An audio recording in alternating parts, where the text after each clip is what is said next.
కళ్యాణ్ గెలిచాడు. ఎవరూ ఊహించలేదు. కాని అదే టైంలో అతను మోసం చేశాడని పెద్ద గొడవ నడుస్తోంది. భలే ఇంట్రెస్టింగ్ గెస్సింగ్ గేమ్లేండిది. హౌస్మేట్స్ మధ్య ఉన్న రిలేషన్స్ని వాడుకోవాలి. మొదటిది, కళ్యాణ్ గెలుపు అసలు టాస్క్ ఎలా జరిగింది చూడండి. మైండ్ గేమ్స్ ఆడటం కళ్యాణ్కి రాదంటారు కదా, కాని చాలా స్ట్రాటజీతో ఆడాల్సిన ఈ టాస్క్లో గెలిచి షాక్ ఇచ్చాడు. గేమ్ కోఆర్డినేటర్ అంటే సంచాలక్ సంజన. తను చాలా కీలకం. ఆమె ఒకరి భుజం తడితే వాళ్లు వెళ్ళి ఇంకొకరి లైట్ ఆపేయాలి. ఎవరి లైట్ పోయిందో వాళ్ళెవరో ఆపారో సరిగ్గా చెప్పాలి. కరెక్ట్గా చెప్తే లైట్ ఆపినోళ్ళౌట్, తప్పుగా చెప్తే లైట్ పోయినోళ్లే అవుట్. ఉదాహరణకి భరణి తన లైట్ ఆపినప్పుడు కళ్యాణ్ ఆ సంబంధాలన్నీ ఆలోచించి కరెక్ట్గా భరణి పేరే చెప్పి సేఫ్ అయ్యాడు. సంజన కూడా తెలివిగా ఆడింది.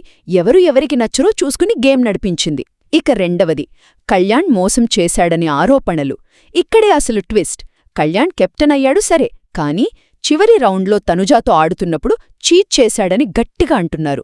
రూలేంటంటే కళ్లకు గంతలు కట్టుకోవాలి లేదా కింద చూడాలి. కాని కళ్యాణ్ పైకి చూసినట్లు ఒక వీడియో ఫుటేజ్ ఉందంట. దాన్ని బిగ్ బాస్ కేవలం తనుజకు మాత్రమే చూపించారని చెప్తున్నారు కన్ఫెషన్ రూంలో. మిగతా వాళ్లకెందుకు చెప్పలేదు? ఇదే ఇప్పుడు పెద్ద ప్రశ్న. దీనివల్ల కళ్యాణ్ గెలుపు మీద డౌట్స్ రావడమే కాదు, తనుజాతో అతని రిలేషన్షిప్ కూడా దెబ్బతినేలా ఉంది.